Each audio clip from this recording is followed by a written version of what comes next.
Zambian emerald has iron and chromium. It has this chrome saturation that makes it really strong and hard. And the color, this piece over here epitomizes the Zambian emerald. Compare that to that. Wow. So something like this will give you above 95% saturation of chrome, and something like that will keep you down to 70%. But what Zambians don't do that the Colombians do is we do not add any oil. And how do they add oil is by laser drilling holes into an emerald. So if you have inclusions that make the gemstone dirty, they laser drill holes and suck out these inclusions and refill them with an oil that has the same refractive index as the emerald. Does so the you don't oil see the come oil. out? Eventually the oil comes out, but what happens is even if it has oil, all of these laser treated holes are your weak points. I see. And emeralds already have a lot of feathers and inclusions that make it weak. What are inclusions? Oh, right. An inclusion is a remnant of the host rock. Inclusions are like your DNA inside a gemstone. They tell you where that gemstone is from. So the Zambian inclusions would be very different from the inclusions in Brazil or South America or somewhere else. And it's a gemologist's job to study these inclusions and tell you where the gemstone is coming from. So are you able to tell the difference by looking at the inclusion between a Zambian emerald, a Colombian emerald, a Brazilian emerald? Yes, unless the major inclusions have been sucked out. Then we have to look deeper and you have to spend a few more hours under the microscope. But when you're looking for are you looking for an emerald in an engagement ring? Yes, I am. So how much would that be in terms of This price? one is priceless. This one will require your input. But when you're looking for an emerald for an engagement ring, make sure that the line in the middle, which is called the girdle, does not have many inclusions, because the jeweler is pressing on that line, which is the girdle, in order to hold or prop the stone up. Because if you press on an inclusion, that's when it breaks. It doesn't mean that the stone is weak. It just means that you've hit a weak point within a strong stone.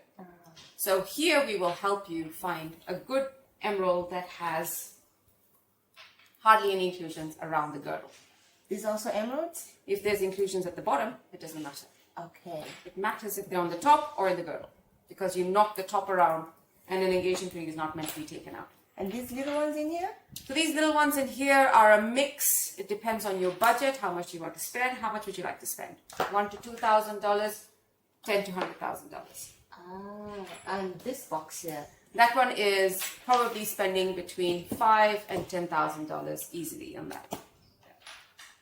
So, But Zambia has a lot of other gemstones, right? Depending on when you're born. So, for example, if you're a May birthday girl, then your emerald is the gemstone for you.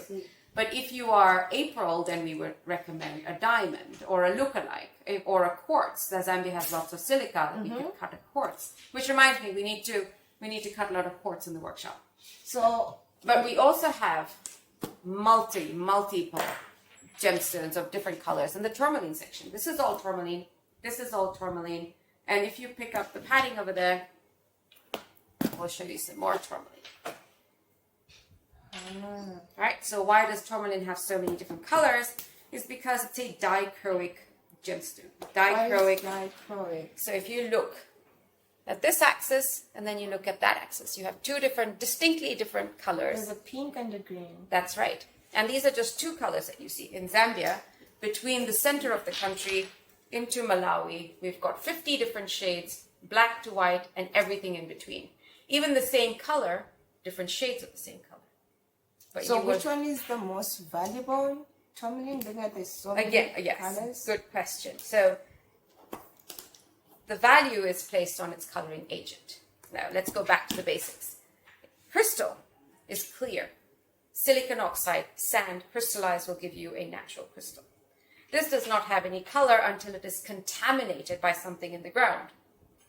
When there's a surplus of iron in the ground, this will become an amethyst. When the amethyst is heated, it loses the iron, one electron of iron, and it becomes a citrine, which is your November birthstone.